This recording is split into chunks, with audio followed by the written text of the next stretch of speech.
Jai Hind to one and all. Today I am here with the 9th class SST English medium. Today we are going to discuss about revision of chapter number 1st of history part, that is the French Revolution. Today our topic is question and answer. So let's start. Question number 3rd. Describe the legacy of French Revolution for the peoples of the world during the 19th and 20th century. The ideas of liberty and democratic rights were the most important legacy of the French Revolution. देखिए question number 3rd है describe the legacy of the French revolution for the people of the world. देखिए French revolution की वजह से दुनिया के लोगों को क्या मिला वो हमें बताना है 19th और 20th सेंचुरी के अंदर.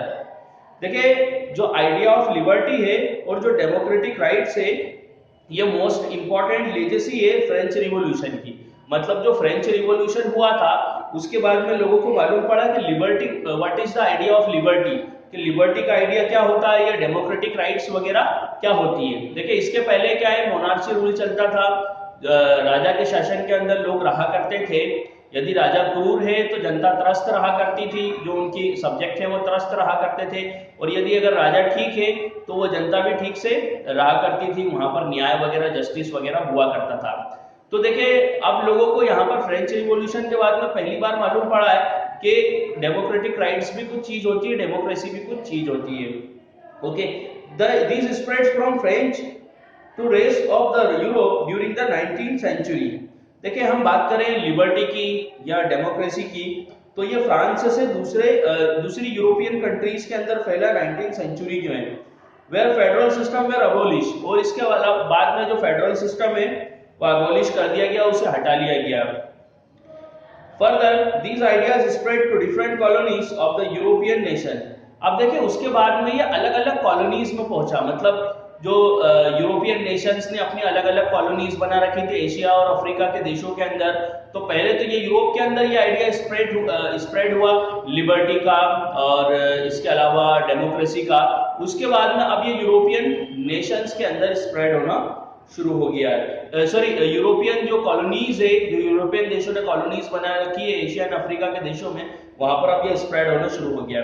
This was probably like seed for an end of colonisation in the many country. देखिए ये इस आइडिया ने एक बीज का काम किया, एंड ऑफ कॉलोनाइजेशन के बीज का काम किया. By the mid of 20th century major part of the world adopted democracy.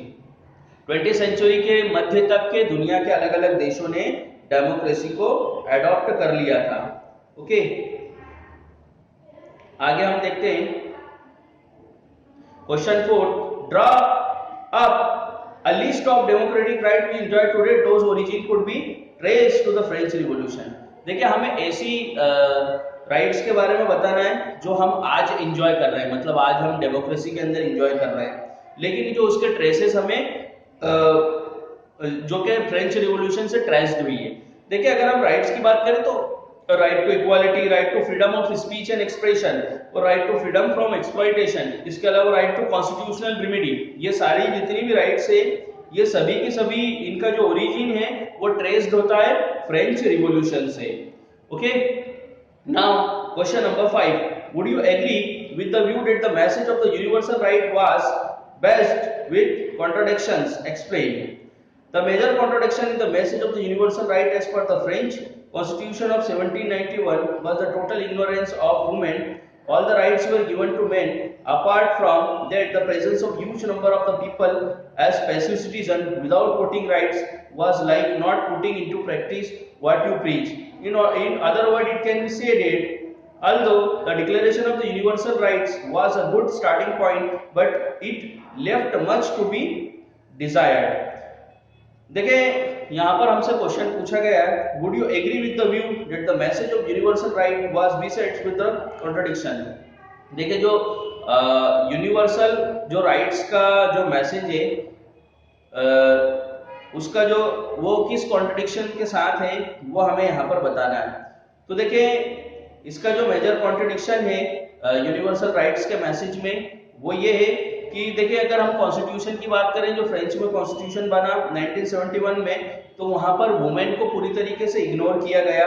और जो सभी राइट्स है वो मैन को दी गई। और इसके अलावा बहुत सारे जो सिटीजन्स थे वो पैसिव सिटीजन्स थे, मतलब वो वोटिंग के अंदर हिस्सा नहीं ले सकते थे, उनको वोटिंग राइट्स वगैरह नहीं थी। ओके, इसके अगर हम दूसरे शब्दों में बात करें तो ये कहा जा सकता है कि जो यूनिवर्सल राइट्स है, जो डिक्लेरेशन ऑफ यूनिवर्सल राइट है, ये बहुत ही अच्छा स्टार्टिंग पॉइंट है।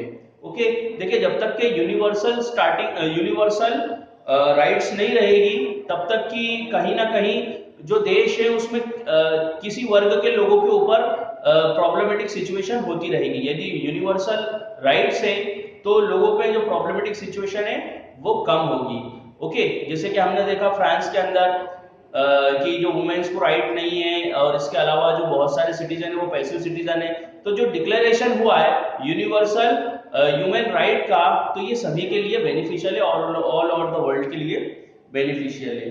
ओके, तो देखिए आज के लिए बस इतना ही। क्वेश्चन नंबर 6 एक लास्ट क्वेश्चन और बचा हुआ है, तो वो हम हमारे कल के लेक्चर्स में देखेंगे। तो आज के लिए बस इतना ही। जय हिंद, जय भारत।